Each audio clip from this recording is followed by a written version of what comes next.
নিখোঁজ ছেলেকে খুঁজতে গিয়ে যোগীর রাজ্যের পুলিশের হাতে চরম হেনস্থার শিকারের অভিযোগ মানিকচকের ধরমপুরের অসহায় বাবা মার।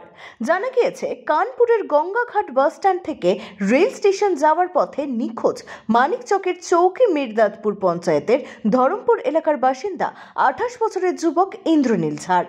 কানপুর রেল স্টেশন থেকে ট্রেন ধরে বাড়ি ফেরার কথা ছিল তার, কিন্তু আজ 1 মাসের বেশি অতিক্রম হলেও খোঁজ নেই বাড়ির একমাত্র ছেলের।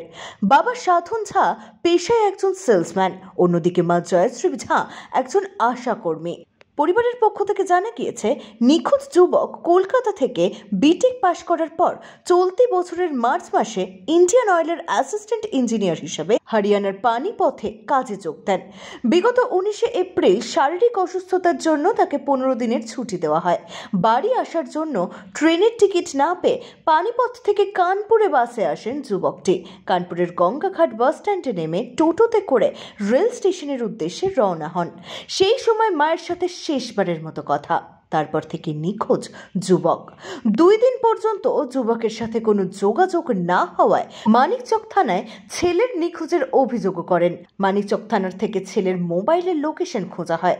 দেখা যায় তার ব্যাংক থেকে বেশ কিছু টাকা কানপুরের এক মহিলার অ্যাকাউন্টে পাঠানো হয়েছে। সেই সূত্র ধরেই ছেলের খোঁজে কানপুরের উদ্দেশ্যে রওনা হয় বাবা মা। কানপুরের গঙ্গাঘাট থানায় ছেলের নিখোঁজের অভিযোগ করতে গেলে প্রথমে অভিযোগই নিতে চাননি, পরে অবশ্য বাধ্য হয়ে অভিযোগ নেওয়া হয়। সিসিটিভি ফুটেজে দেখা যায় টোটোতে করে যাচ্ছে ছেলে। সেই টোটো চালককে আটক করে গঙ্গাঘাট পুলিশ। চালক জেরায় স্বীকার করে তার এক বন্ধুর সাথে চক্রান্ত করে যুবককে মাদক খাইয়ে ওই যুবকের ফোন থেকে তার মায়ের অ্যাকাউন্টে সেই টাকা পাঠিয়েছে এবং যুবকটিকে অজ্ঞান অবস্থায় স্টেশনের পাশেই ফেলে দেয় তারা। তাদের কাছ থেকে ছেলের ফোনও উদ্ধার করে পুলিশ।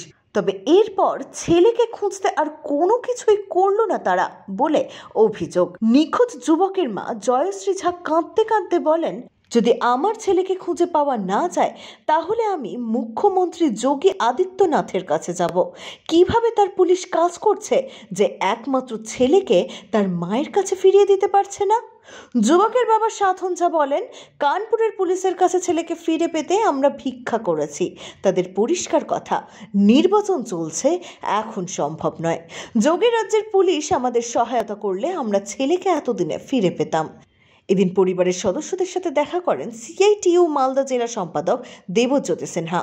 দ্রুত পশ্চিমবঙ্গ সরকার ও উত্তরপ্রদেশ সরকারকে উদ্যোগ নিয়ে নিখোঁজ যুবককে উদ্ধার করতে হবে বলে দাবি করেন তিনি।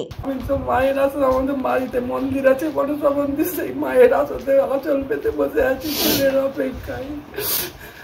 যদি আমার ছেলে ফিরে এলো তো ফিরে এলো, যদি না আসে আমি সেই যোগী মহারাজের কাছে যাবো যে আপনার কি করে দেশ শাসন করছেন, যে একটা পুলিশ কিচ্ছু করছে না, 2টা ছেলেকে ধরা পড়লো, আমার ছেলের মোবাইল ধরা পড়লো, তাহলে কি আপনি দেশ শাসন করছেন মুখ্যমন্ত্রী হয়ে?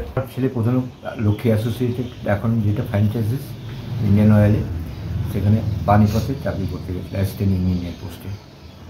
B Tech electrical engineer assistant engineer পোস্টে চাকরি করতে গেছিলো। সেখান থেকে ও বাড়ি ফিরছিল 10 দিনের ছুটিতে। সেখানে ও বাড়ি ফিরতে গিয়ে আমাদের সঙ্গে 21 তারিখ পর্যন্ত কথা হয়। বাবা আমি কানপুর পৌঁছে গেছি, ওখান থেকে ট্রেন ধরে আমি পরশুদিন বাড়ি পৌঁছে যাব। এইটুকু।